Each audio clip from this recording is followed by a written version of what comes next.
Let's see if this is working. People are coming online viewing.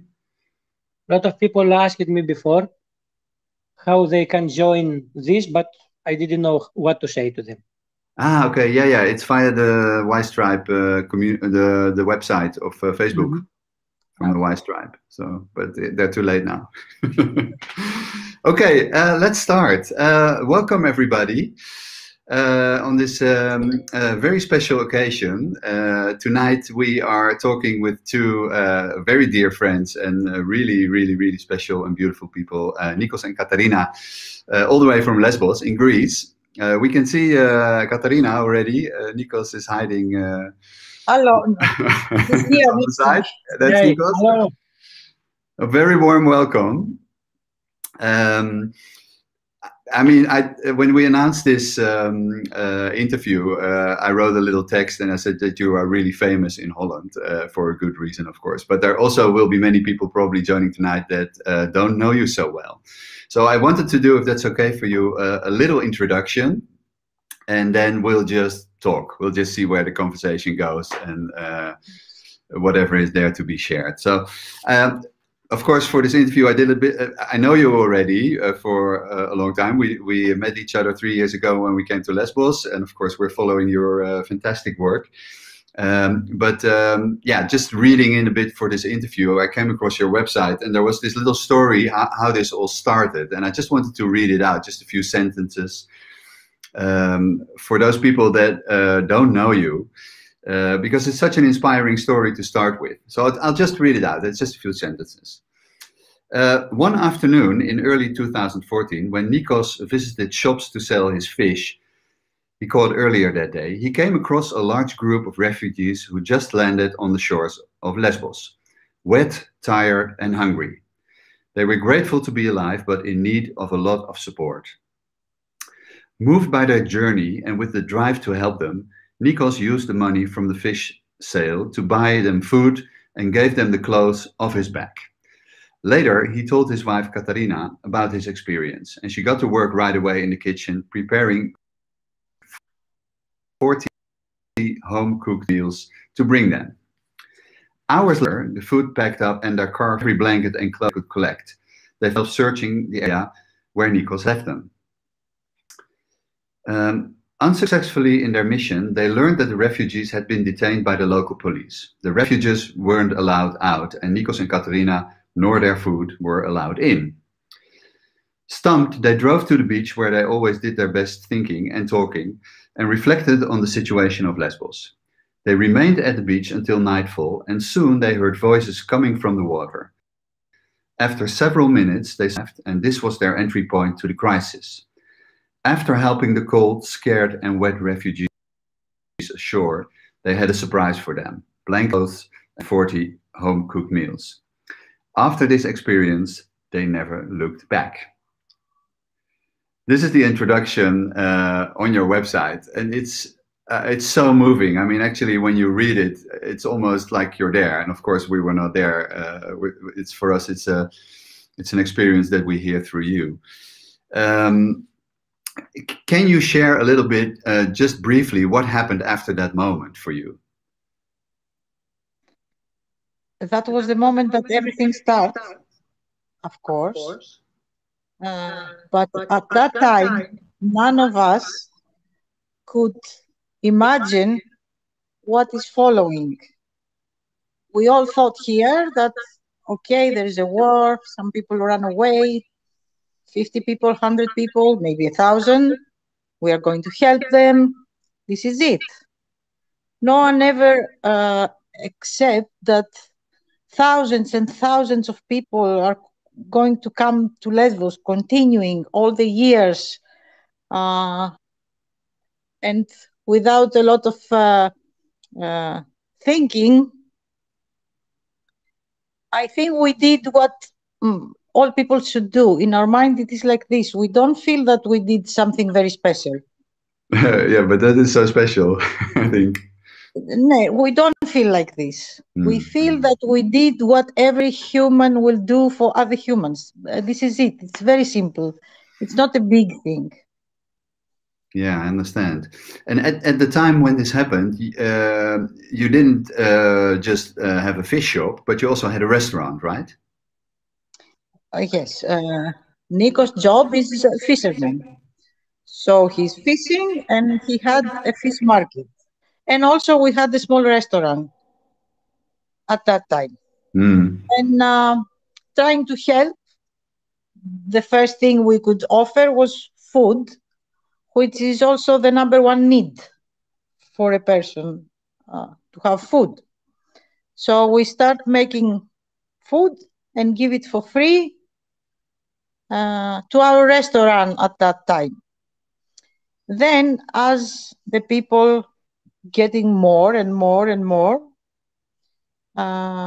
we start bringing the people to our restaurant to eat for free. And at that moment, we start having problems with the authorities.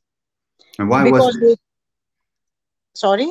Why was this? What was the problems? Because This was because we had a running business and we offering food for free. So everything in Greece at that time, it was new. The refugee crisis started at this moment.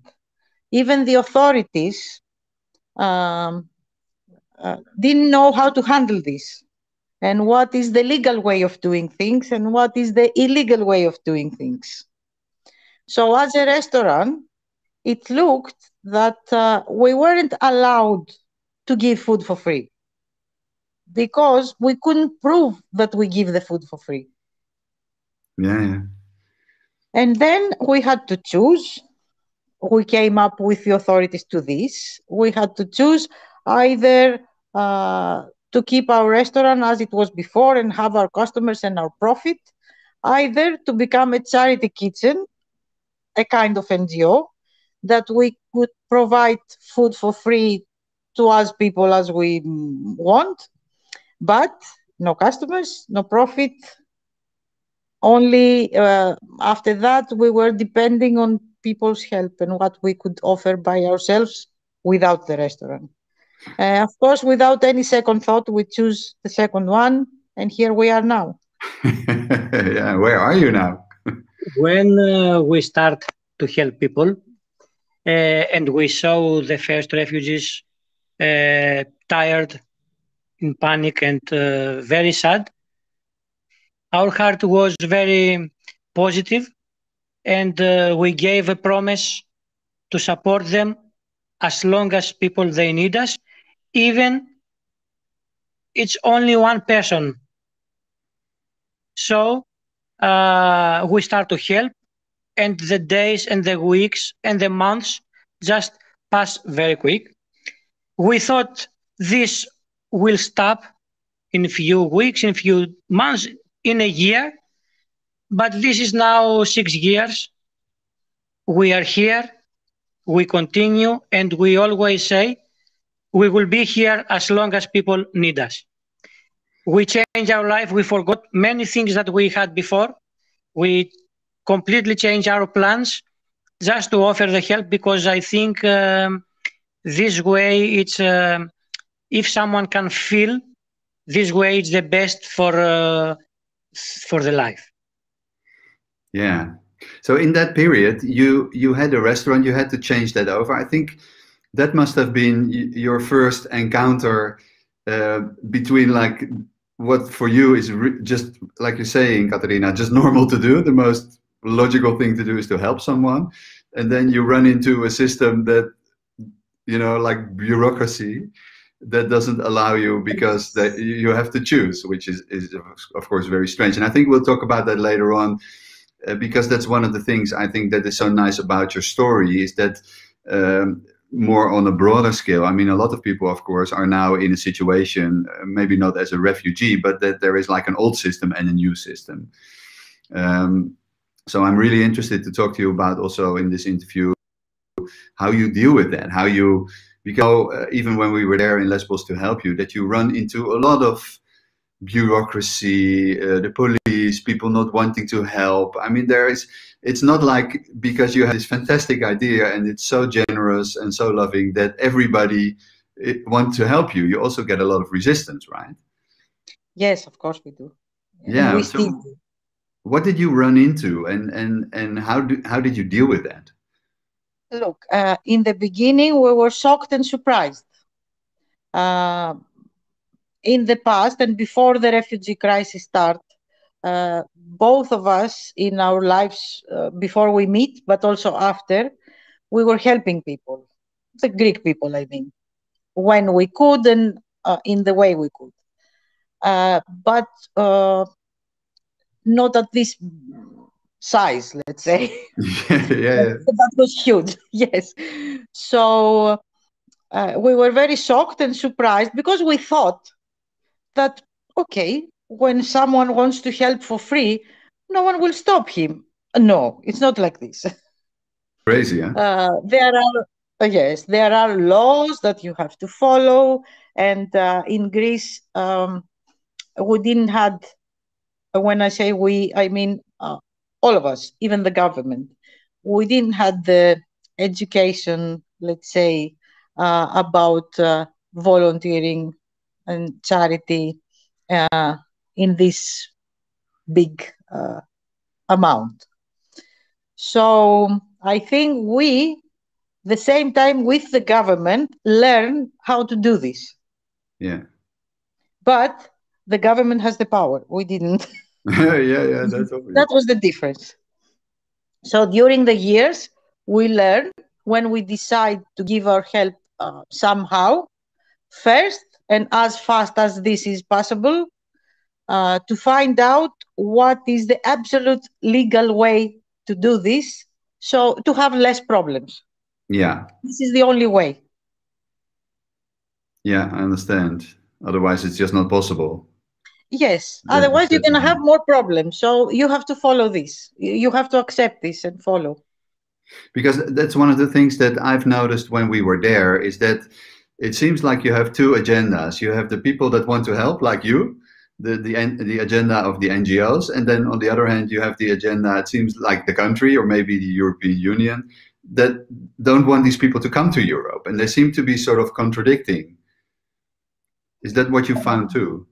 Yes, yes. Of Unfortunately. course, I learned all these years to see things on different points of view. So I'm trying to see things on my side, on the Mm. government side, on Europe's side, on those that they are helping and those they are against, because only like that you can choose what you think is right and what you think is not. And you can see also problems that if you look things only on your side, you cannot see. I Yeah, of think, course. Yeah. yes, the government in Europe have some difficulties into this problem. And many of them, some of them are logical. For example, they say, if we help all the refugees that come into Greece and we give them asylum and they have the right to go to Europe, maybe millions will come after them. Hmm. This is a point. Yes, this might happen. Of course, it might Yeah. happen because if I running away from a war and I'm coming to a country and I find a way to start a new life, don't I bring my family and my friends? Of course I do. Yeah. Of course I will. I will do it. Any one of us would do this. Yeah. So this is something that we have to think because we will face it. Yeah. On my point of view, this is not a problem because I'm saying, okay, uh, God, if you believe on that, or nature, never put borders. We did. Yeah. So in my mind, there are no borders. Everyone is free to go everywhere, and this is what I like. But this is my opinion. There are others that they think in another way. Yes. Certainly. But you still have to deal with that, of course, even on a very local scale. Apart from what's happening in Europe, your government or your Lesbos government is also, in regards to the camps, has made a lot of tragic decisions. Because we heard here in Holland that Karatepe has been closed recently. The old Karatepe, the small one, yes. Yeah, and what about Moria at the moment? Camp Moria? Camp Moria doesn't exist anymore. That's gone. That's gone. It's all burned. Yeah. So totally. So everything is gone there. Yes, everything is gone. There's nothing. Okay, and where are these people now? Now they are at the same area where was the small Karatepe camp. Yeah. A little bit further down, but in a bigger space, in a bigger area, and named again Karatepe camp, but Okay. it's a bigger one. It's mostly tents. And the government says that this is a temporary camp. They're gonna build a better camp with facilities, no tents, like they promise some things. But until now, nothing started yet. And you know, in Greece, to start a big project like this, it takes time. Yeah, years probably. Yeah, and it's probably not just a matter of money, but also of politics, or people wanting yes or no? Many things are, because sometime before, when they first announced, before Moria's fire, when the government first announced that they're going to build a new camp in the same place that they say now, there was a huge demonstration of the locals. And there were 3 days and nights fighting with the riot police. Yeah. And at the end, the government decided to stop it. I believe that if they are going to start again there, we're going to have the same problem. Of course, I don't know this time how it's going to end. So what is the situation of these people now? I mean, they are staying in tents, but obviously their situation has become worse than it was before in Moria, I think. No, it's not worse. Is it better? No. You remember the jungle in Moria? Yeah. From that, I think it's better. Okay. The inside, let's say, Moria camp, it was maybe better than this. But from the jungle, this is much better. Okay. And what about the restaurant? Because when the restaurant was open, you used to drive people from the camp to Home for All. People could stay there, could get a free meal.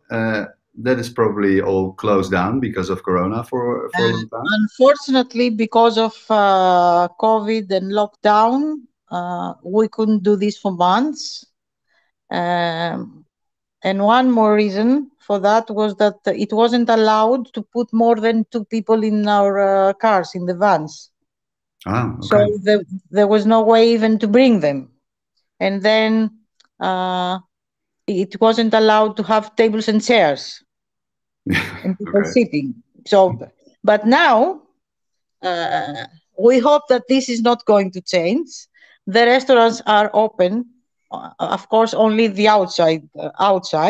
Okay. But in Greece now it's summer. It's so hot. You can sit outside and enjoy it. Yeah, nice. And we are ready to start bringing people again. The same time, after the fire in Moria, the first 2 weeks that people were on the street, we were making from 2,000-3,000, some days 5,000 meals every day. Wow. And we were distributing to the people that they were sleeping outside under the trees and on the roads. After the government made the new temporary camp, since that day, we making every day, 7 days a week, 102,000 to 105,000 meals every day. Wow. And we distribute in the camp and some of them also outside to families in need. Because I remember when we were there, you also started taking care of the sick people, cooking special meals for them, for people with diabetes. We continue. We continue. Yeah, fantastic. We continue. We continue this. Yes, we continue. That's really great. Yes, we make food for all the diabetics and the people that they have health issues that the different food can help. We also make a distribution of an extra breakfast, let's say, to all the kids two times a week, all the kids from 1 to 12 years old. But we also accept the food. We also try to help with other things. We don't name these things projects. For us, like, we don't use so easily this word. Yeah. If I have something and I want to distribute it for a month, this doesn't make it a project. It's just help. Like, someone gave me this and I give it for free to people. So we distribute strollers, clothing, shoes, hygiene stuff. We're making masks that is necessary now. Yeah. We're supporting 3 schools in the camp. Chocolate sometimes for the kids. We give when new arrivals coming, because boats still coming. We make a bag and we put inside clothes, shoes, and some necessary things. We give food to quarantine. We give food to the people that they are in quarantine, because no one is giving food to them. They're getting only from us. And we also support with food the volunteers, I mean, the resident of the camps, volunteers of some other NGOs. We have a group of 33 volunteers in the camp, that they living in the camp, residents, and we're giving food to them and to their families as they trying to help us. It's not possible to go to the food line. And all that, it's our philosophy, and we try hard to do this, and until now we manage. We don't put people in lines. Whatever we distribute, we go to them, to their tent. So all these distributions, even the food and the breakfast, the strollers, whatever this is, we go, our volunteers going to their tent with a smile, saying something nice, and offer it. We never put people on lines. Fantastic. It's just so amazing how you sort of manage in a situation like that to make it really loving and personal and human. That's really beautiful. And is there a steady supply of food and all these things? Is there enough for what you want to supply to people? Until now, it's working good. Yeah. Yes. Great. Sometimes it's a bit difficult, but in a really magic way. When we have difficulties, something is coming. So until this moment we're talking, everything is fine. We manage. That's great. And you still, I mean, because it seems like this huge job for 2 people. You have a lot of help in the kitchen, of course, people cooking. Yes, we have people in the kitchen, mostly Greek people, ladies that they helping. We have volunteers also. The volunteers are not so much in the kitchen. They helping in other things. But of course, volunteers, it's easier to have on summer months. On winter, it's a bit more difficult. Is it possible for volunteers from outside Greece to come to you now? Yes, of course. And there is no quarantine now in Greece. Okay, so because before, when they were coming. This is through your website, right? Home for All. They can. Yes. Fantastic. So people can come to help again. It's really great. That's great. Yes. We felt a lot of loneliness lately. Sorry? We felt a lot of loneliness lately. Nobody coming. And the lockdown, we didn't have volunteers, and it was very difficult. Yeah. So in that period, you had to do everything yourself, right? Yes, with a little help now and then. And of course, the food and all these distributions are not the only things that we do. No, I Because, wanted to ask you about this. yeah, we are always with these people and we try to feel what they feel. After all these years, we saw that people need changes because, of course, food is important. Of course, clothes are important. But people that they are here years, they want to start their life. This moment we have about 10 houses, 10 houses, two in Athens. We rent and we have families inside, families with problems, families that they got asylum, and we have them in their houses. We pay their rent, we pay all the expenses, and we try to help them to start life, to find a job or something. Of course, this is difficult. This is why we had ideas and we start to work last year with the olive oil, and also we have a very big garden and we plant a lot of herb, a lot of groceries and everything. And then we decide to employ the husbands of the men of the houses that we have and others that they are from the camp and they have asylum and it's very difficult for them, and we employ them and to start to have insurance and monthly payment to support with money extra for the with the housing and everything. So it are everything paid from us, and they have also extra money to use as they want as a normal people for themselves, for their families and their friends. And this is something that all day per day goes on all and on, and we try to find ways more people to help us and to employ more people and to give more jobs and people to start new life, because many of them they said I had dream to go to Europe, but here it's nice, I met good people, if I have a house, if I have a job, I can start from here, I can live here. The kids go to schools, to the Greek schools, they start a normal life that everyone has in his mind and dreaming to have a normal life. Yeah. This is that we try to offer. After all these years, people has to change a little bit, has to turn their head a little bit to see the other side of the crisis or of the human situation, as let's say. Yeah, fantastic. We are happy, they are happy, and they have a job, they have a house, they have food, they have a normal life. This is the target of all, and this is why they escape from their countries just to have a better life, a better future.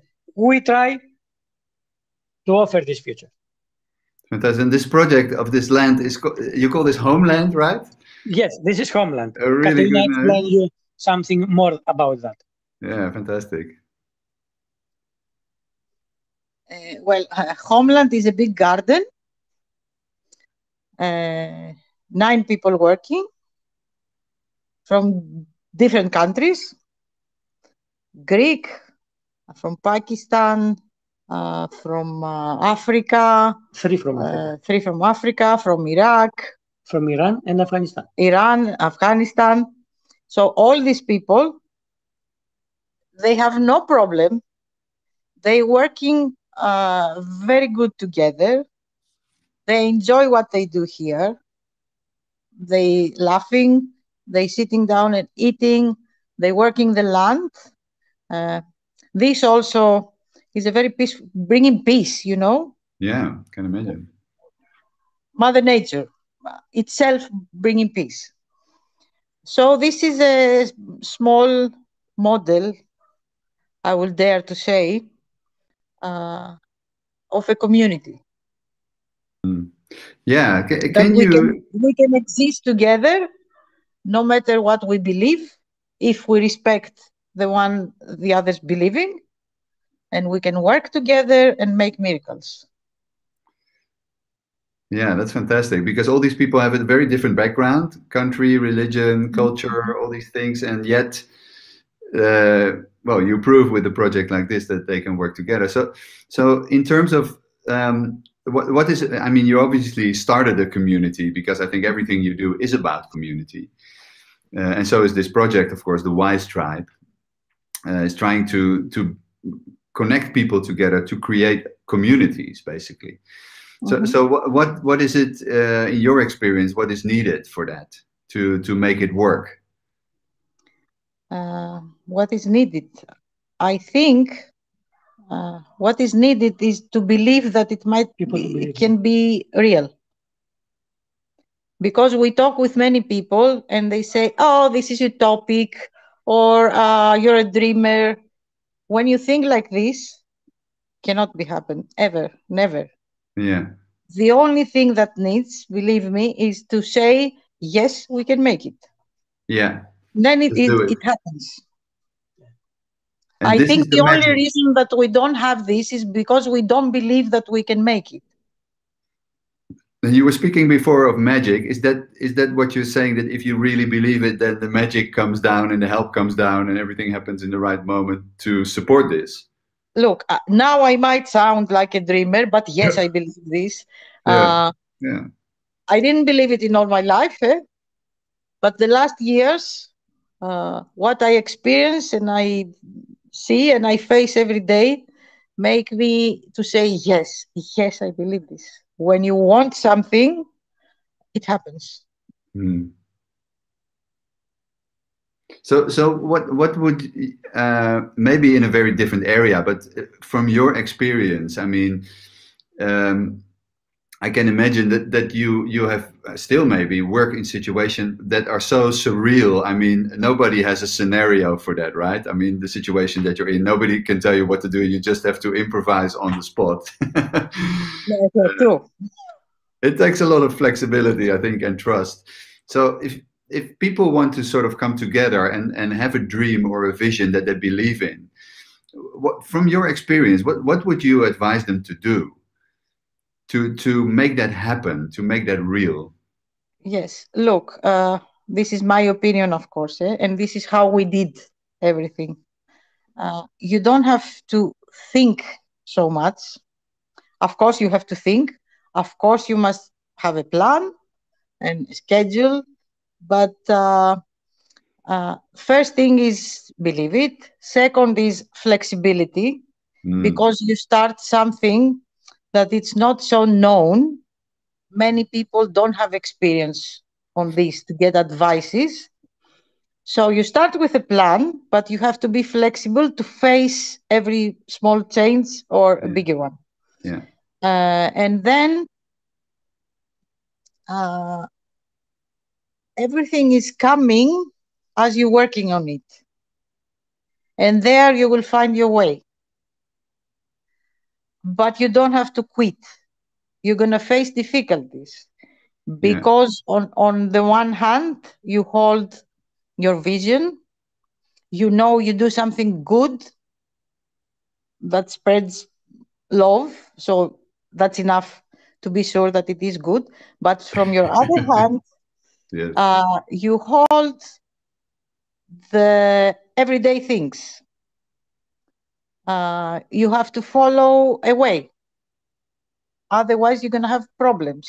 So it's like you have to hold your feet on the earth, be here, okay? But then at the same time, dreaming the next day. Yeah. So that's two things that you have to make it very practical, and while you're making it very practical, you have to dream keep your vision alive, keep dreaming about. Yes. Those two things happen together. This is the way. This is the way. That's really good advice. I was wondering, because many people, I mean, here in Holland, and I think all around the world, as a result of I think what happens, because of what happened the last year with COVID, I think a lot of people want change, they have ideas, they have visions, but they also meet the resistance from the old system. And I think, of course, you have that too, right? In your own, I mean, you've dealt with COVID, but on top of that, you've dealt with all these situations that you are in. What is your how do you deal with that? Because you say on one end you have to make it practical, you have visions, and then you run into people like governments, bureaucracy, laws that sort of are basically roadblocks. I mean, how have you dealt with that? What is your way of trying to come over these obstacles and pass by them and still, because you have to sort of, I think you said something about that earlier, you have to also be able to sort of sit on their seat and try to understand what their interest is. Yes. So like that, you have to teach them in a way. When you start something that it's, let's say, brand new for you, but also for the other side, then together you have to find the way. Sometimes you have to teach them, because for them also it's the first time. So they learn from you. If you do it in a nice way, as much as this is possible. So how do you do this? Because I can imagine, because your projects or the way you're helping people, I mean, it's so visible. I mean, you could bring government officials to your restaurant, or you could take them to the camp and show them what you do. And I can only imagine, because what you were saying, I mean, everything you're doing is from love. And I mean, we're all human beings, so somewhere we have to be touched by this is enough for you and me. For the government, doesn't exist. Like, doesn't count anything. But is it your experience that, like, if you're trying to teach these people, like you're trying to share your vision and you're showing them what you are doing, do you experience? Yes, I think if you do this, maybe you're going to have some reactions not so helpful in the beginning.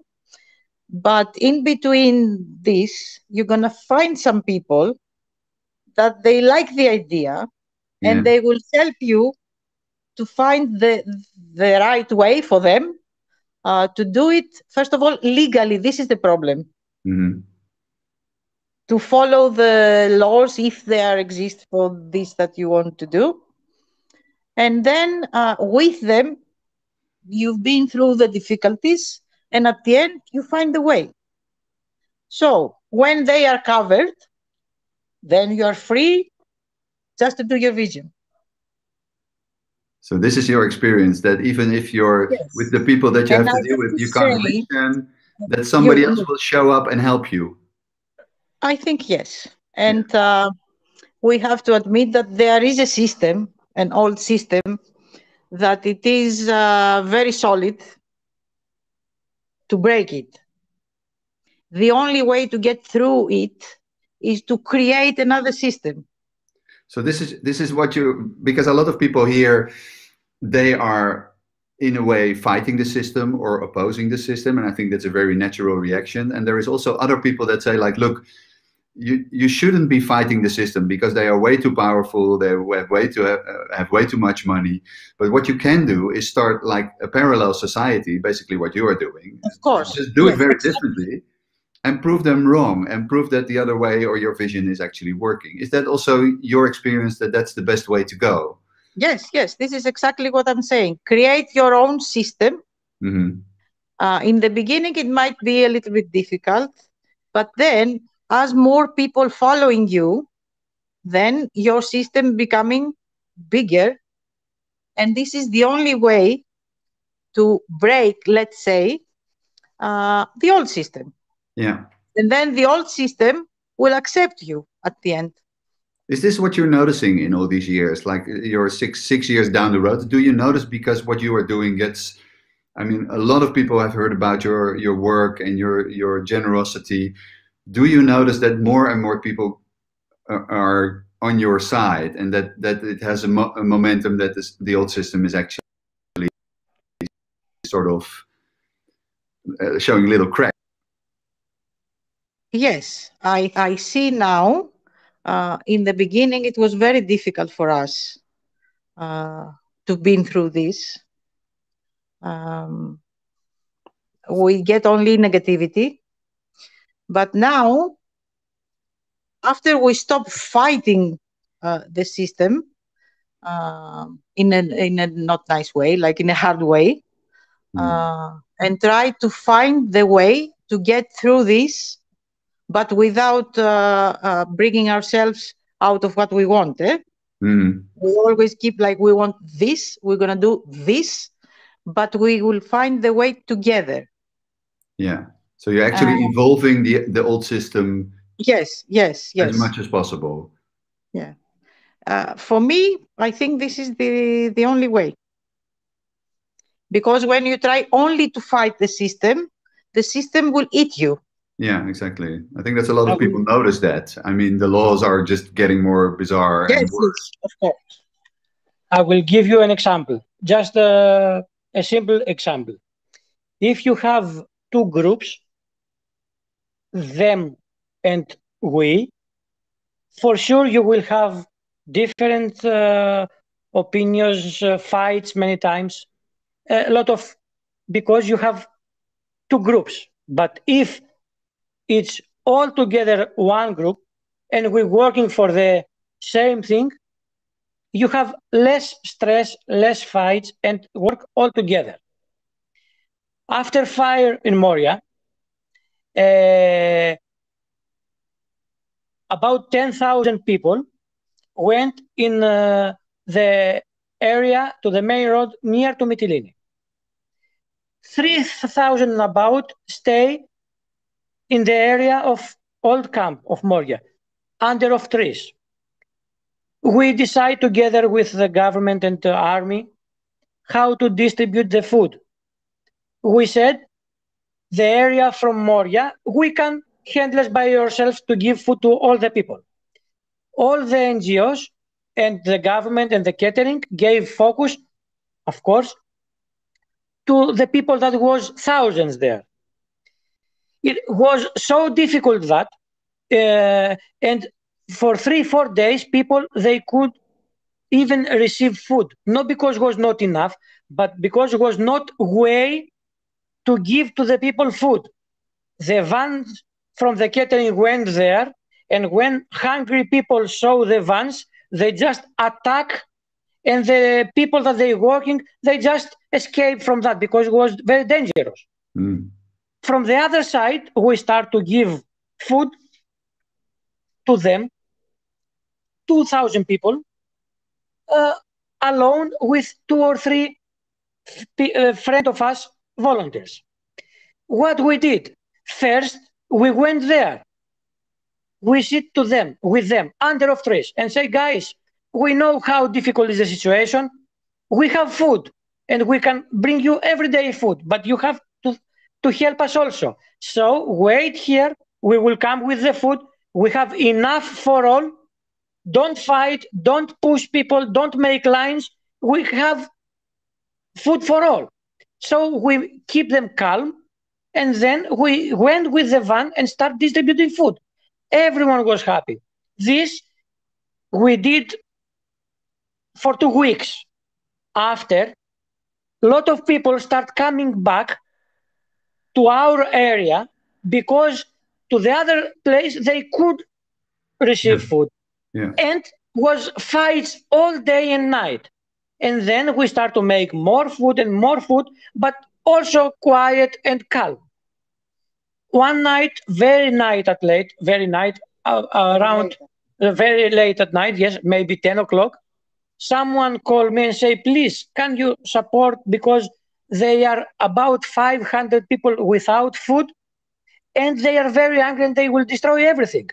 And I said, okay, I can make 500 portions and we will come to give to the people. They say, yes, but how you can do, because it's very dangerous. And it was simple for us, and we said, we know the way. We went again, 3-4 people with the van. We walked front, and we went to all the thousands of people that was the 500 without received any food. And we went there, we talked with few refugees, and we said, come to help us, keep them, explain them that we came here to help with food, but they have to be calm and to wait for the food because we have for all. So we went there, everyone waiting without lines, nothing, just sitting there that was before. And we went there with the help of few of them, and we distribute very easy in 10 minutes these 500 portions of food. It was so nice and was so amazing. Everything we did only because they feel that we was one of them, not something separate. And this is the way for everything works better. If you make one group and everyone feels that are same, it's very easy to do miracles. That is so inspiring. And what is it, Nikos, if you're saying that, because it really touches me. I mean, what is it that if you bring those people together, is it just because you're actually saying we are one, Yes. we're the same human being, right? Yes, we are one. What is it that people get that? Because I mean, you come in like a sort of a peacekeeper. They can understand that you're going there to help them and to support them. Yeah. And if you make them to understand this, everything works well. Everything is happy. And we said, thank you guys. You're helping us a lot. Just you stay there calm and waiting for us. For us, this was a very big thing. And with that way, we will come tomorrow again. And if you are again calm, we will come and next day and every day, as long as you help us to do that because we're coming to help you. So everything was very nice and perfect. So is it just that simple? If you can say we are here to help you, but we just want you to help us. Is that all? Because if you have so many people hungry and you have food, if you just go and open the van and say food, they will kill you in 1 second because they don't know, because they are hungry. But if you go first and to talk to them and to explain them that you have food for all enough and second portions many times, so nobody can feel hungry after anymore. If you make them to understand this, it's very easy to create very nice atmosphere there. It's just because you are reassuring them that there is enough food, that they are actually safe. Yes, that they can we went there. They sitting under of trees at the side of the road. We went and we sit together and we try to explain them, hey guys, we are here to help you. What we have, food, and you are hungry. Together we have to work to give to you and to eat to stop to feel hungry. And it was the magic word. Together to do. Yeah, fantastic.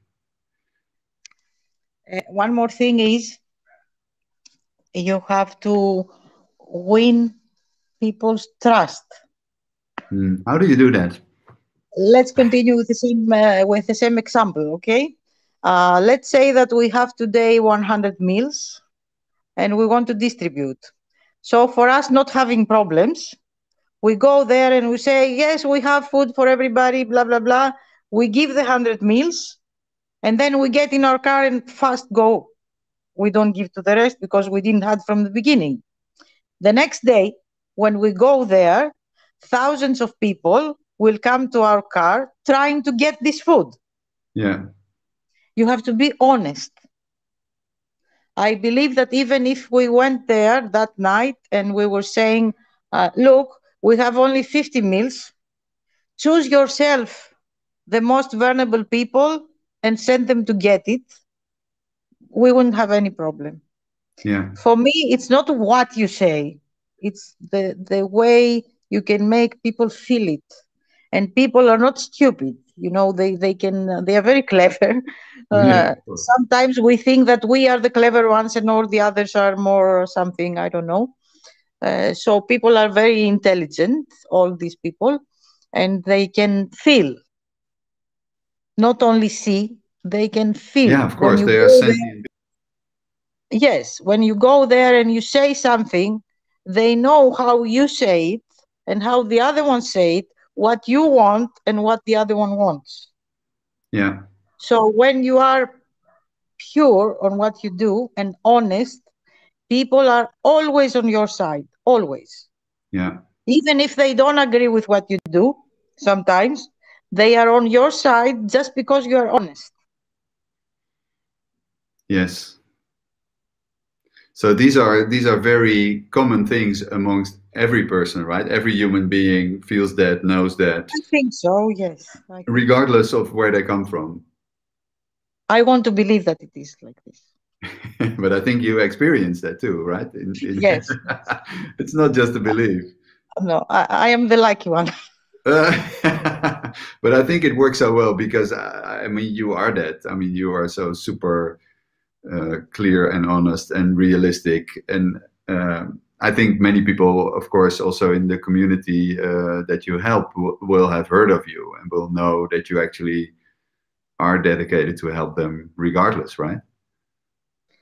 Uh, if I um, if I had to choose and say one thing that makes me more happy than everything we do is this: when we walk in the camp, uh, hundreds of people knowing us and calling us with our first names.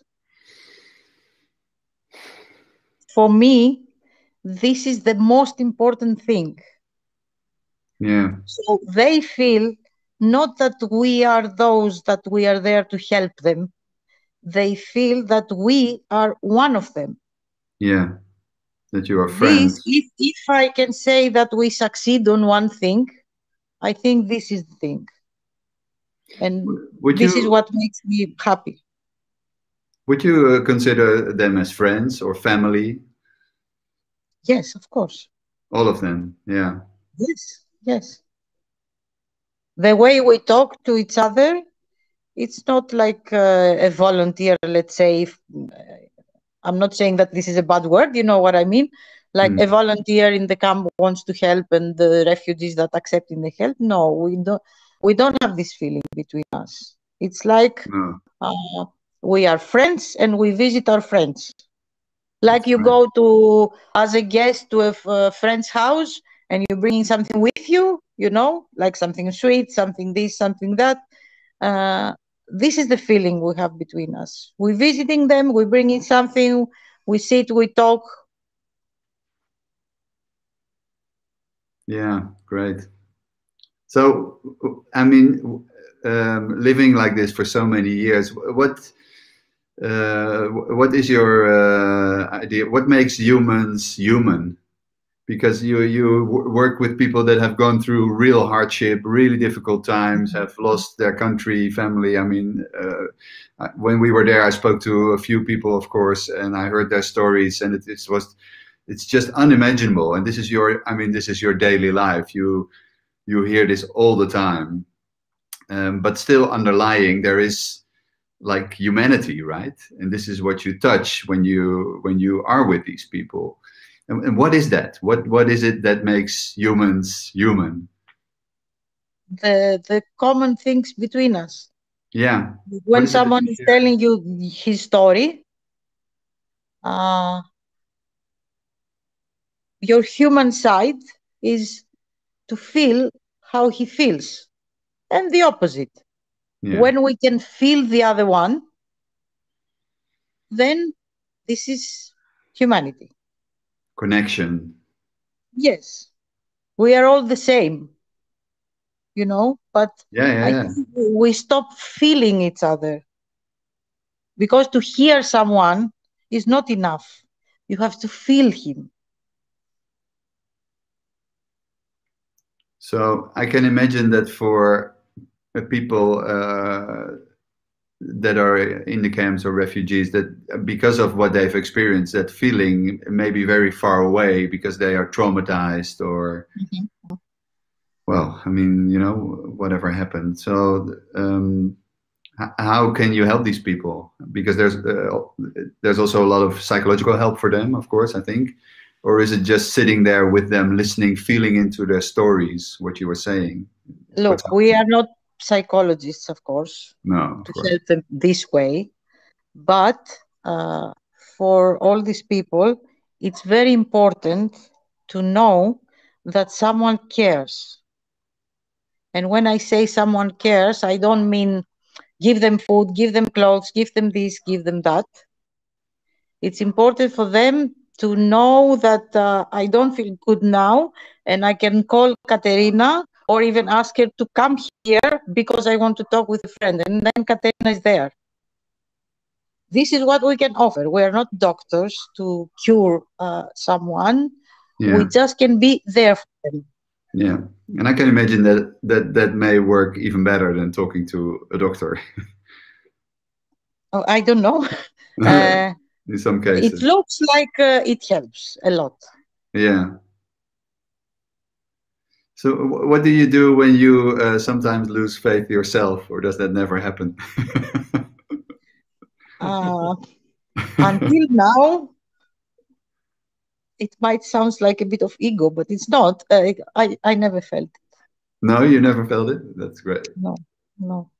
But I think, I know many volunteers that they came to us or to other NGOs on the island, that when they go back home, especially if they stay long here, then they had problems like depression or burnout or things. So I believe that to us is not happening because we never stop. 6 years now, it's continuing. I don't know what will happen if we stop one day. It's a very dangerous thing to go on holiday. Yes, I believe that, maybe all this comes, like a something like, not so nice. A freight train catching up. Yes, because now there is not time, maybe even not time, to really think a lot. Yeah. Like we've been through this every day. So it became normal. When and if we stop, yes, when and if this stops, I want to hope and believe the best way for all the people. I don't know what will happen. As long as we continuing doing this, we are fine. Yeah, that's really great. But you have to know it's not always nice, eh? No. I would pretend if I say this. Many times we cry, and then we laugh, and then we cry again, and then we laugh, and it goes like that. And in between this, you find your balance. When something really bad happening, then you do something really good, and like that you can have a balance and you can manage. So what do you feel, I'm interested to hear from both of you, what do you feel is for you personally the most difficult thing to deal with in how you're living now and how you're working? What do you find most challenging in the things that you encounter? For me, it's when the time comes that you see, even if you try all the ways, you cannot help this person. Yeah. Because sometimes this happens also for many different reasons. When that time coming, then maybe for a moment you feel that whatever I did was nothing. But then in a second you think again how many people you could help, and there is the balance again. But for me, this is the most difficult time, when I have to say to someone, I'm sorry, but this I cannot do it for you. Yeah. Because they ask something that you cannot do. Yes. Okay. For me, the same. Yeah? Yes, I was thinking to say something else, but no, this is exactly the same. Yeah.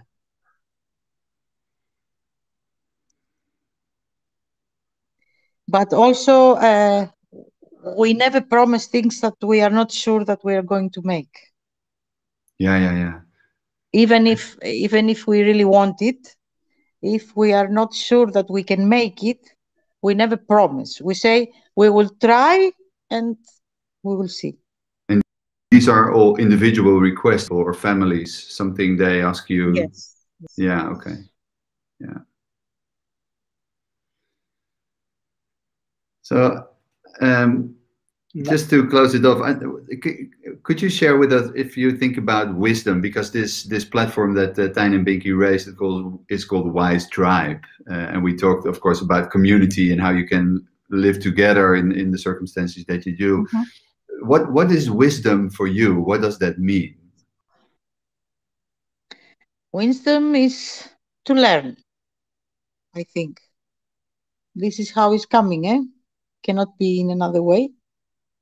You learn. Me, I say always that in my life, I prefer to be a student than a teacher. I like to learn. And when you are a person that you accept learning and you don't think that I know them all, then wisdom will come to you. Because this is from where it's coming.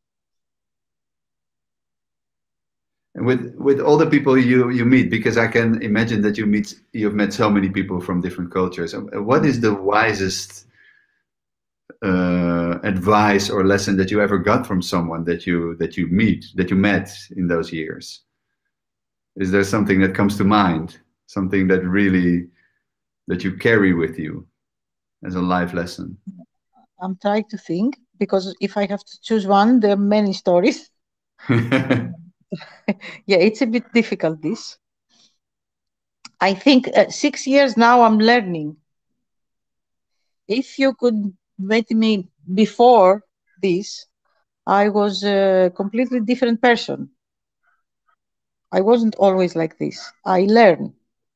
So I became a better me because of what I learned the last 6 years. Before, I was a bit more in the material world. I thought that things are important that now means nothing for me. And I learned to give and not care to take. I am pleased with myself as I became now. And all these change, I owe this to the thousands of refugees I met and all the people I met during the years and all the stories I heard and all the things I face. I became a better person. Yeah. I cannot choose one story. No, I because I have like, I think now I have 100 in my mind that you asked me. It's very difficult. We should do another one. It's very difficult, but a little bit here and a little bit there, I learned many things for the world, for the others, for myself, for how we are and how we should be. And I became a better person. I can really relate to what you're saying. I think what you've experienced, because from how I view your life, I mean, you are really exhausting giving. I mean, you are giving everything you have in time, energy, whatever it is you're giving away. And I think people who do that, I mean, they all experience the same thing, and that there is so much abundance coming through the back door. And that's just a very interesting natural law, you could almost say, right? That if you just give away from a good place, from a really warm heart, life really takes care of you. And you call this the magic, of course, that is happening. And you can just basically count on it. It's fantastic. Mm-hmm. Yeah, great. What about Nikos?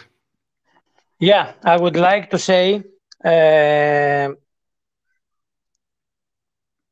we are closer to God. Closer to God? Yes. Yes, because we saw how the truth is. And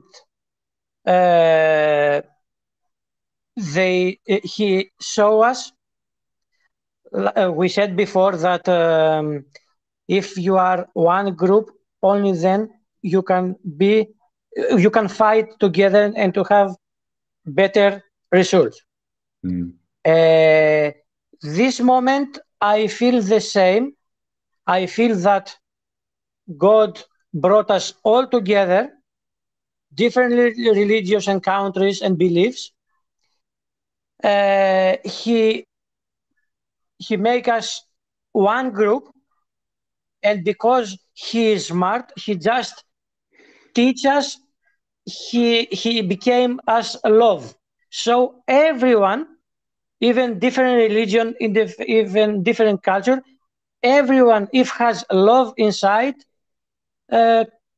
he's closer to him, and it's, I don't know how to say, feels better. And I think now all together, people from around the world, even Europe or America, or volunteers or refugees, even Christians or Muslim or I don't know what else, all together became in one community, and with love stop create a new things and stop and solve problems. I think every day I'm thinking that it's so amazing what we feel this moment after all these years. It's very important. It's amazing. Very powerful. So you Yes. just feel that the energy is, and the love is Yes, getting yes, bigger. yes. The energy, the God comes to us as love, and coming to our hearts without any religion, without any Yeah, that's philosophy. universal, you mean? Universal, yes. And you, I think you can only confirm that every person you meet still has that. Every human being has that in it, and it seems and it sounds like what you are doing and how you're doing it is you're activating that. Mm-hmm. You're sort of pointing to their heart and saying, like, look, everything you have to do comes from that place, and then it's like the magic happens and you unite rather than just separate them, right? Yes, because if you see the truth, people coming to us, they giving their heart and their hope and their future to us, because we are completely different thoughts and completely different beliefs, but coming together, we are all together, and we offer our support and our love, and everything happens with love. This is love. This is God. Exactly. Nothing more, nothing less. Amen. I think all the thousands of people that they involved in the refugee crisis the last 6 years, all the million people met God because they met love. Mm. It's simple. It's very simple. Yeah, of course. All these things are very simple. Yes. In the end, Very if you see it and you feel it, yeah. Yes, that's yes, enough. yes. In the end, yes, yes. But I think what you're saying is that you can't fake it. It has to be real. It has to be authentic. It has to, of course. and people feel that. Yeah. Yes, of course. Of course. Yes. Yeah. Fantastic. Thank you. Thank you. Thank you. It's so nice to see you again, to talk to you. I think We your have to thank you. your wisdom, your life philosophy is so inspiring, and I think can help everyone around the world in whatever community to learn from your experience, build a foundation. We have to thank you because you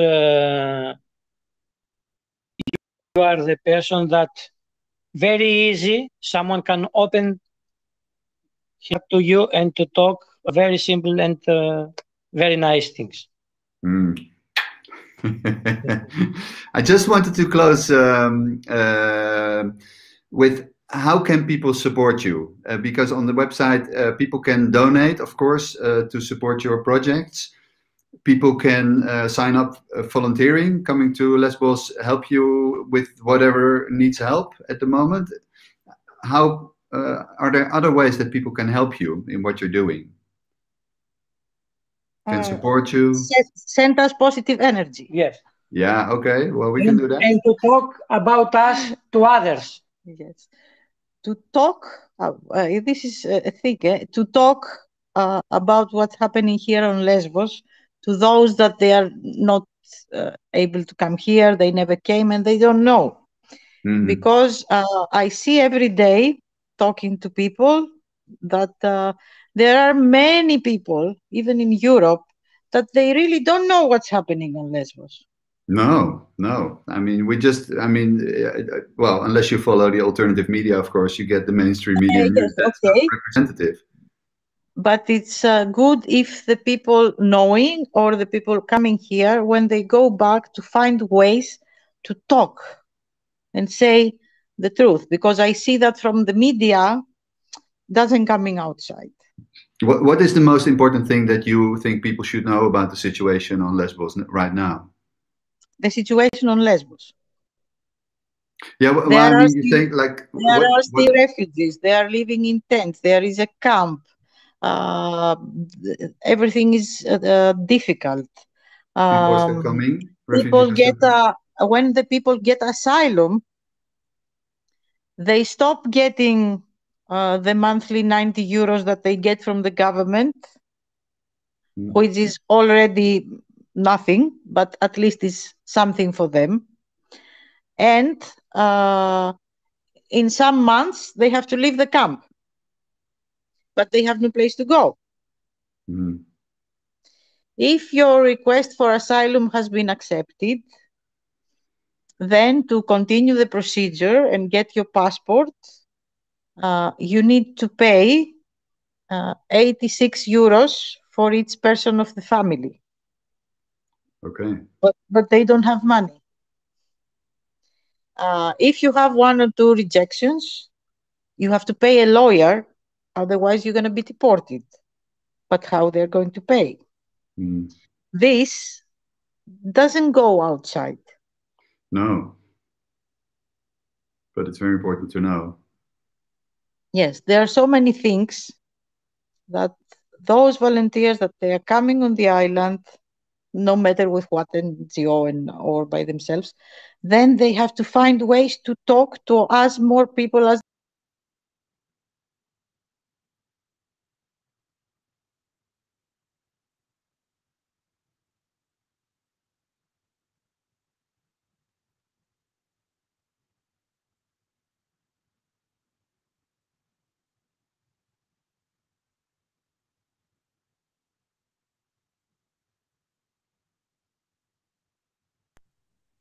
this is a support that helping us to continue. This is how we do it 6 years now. We don't get any help from the government or from European community. We are not a big NGO. We are a small NGO depending on people's help. People like us, simple people all together. We're doing this 6 years now, and it became so big. Amazing. This is the magic I was talking about. Yeah, it's a shame because you were saying, I think the last minute of what you were saying, the image froze, so we couldn't hear what you were saying. Sorry. It's just, no, I mean, it was just the last minute, I think. So. Yeah, so I was saying that 6 years now. Yeah. This is the way we do it. Simple people like us. Yeah. With their small donations supporting us. Okay. Yes, and we're continuing. Yeah. Or by coming here and volunteering and helping us. So this is the magic I was talking before. Yeah, that 6 years without any money from governments, European community like big NGOs have, we continue and we're becoming bigger. This is the magic of many people being together with the same vision. Yeah, that's fantastic.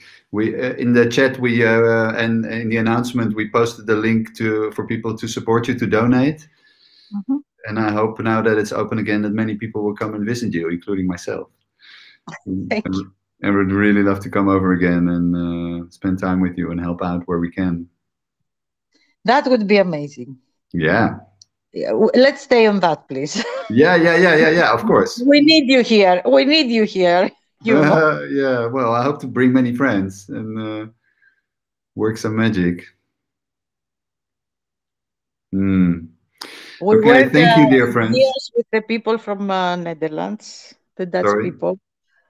We work all the years with mostly people from Netherlands.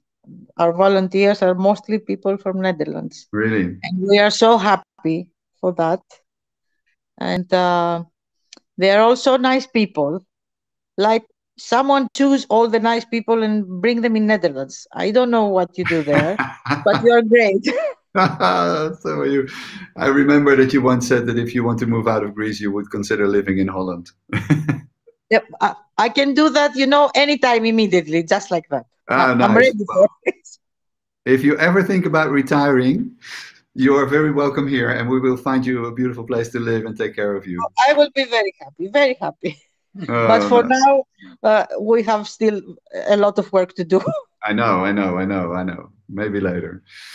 Okay. Thank you so much for your time. It was really wonderful to see you. Thank you, thank you. Thank you very much. Stay in touch, and we'll see each other soon. Of course, of course. Thank you. Goodbye. You have a good Bye. night. Bye. Bye.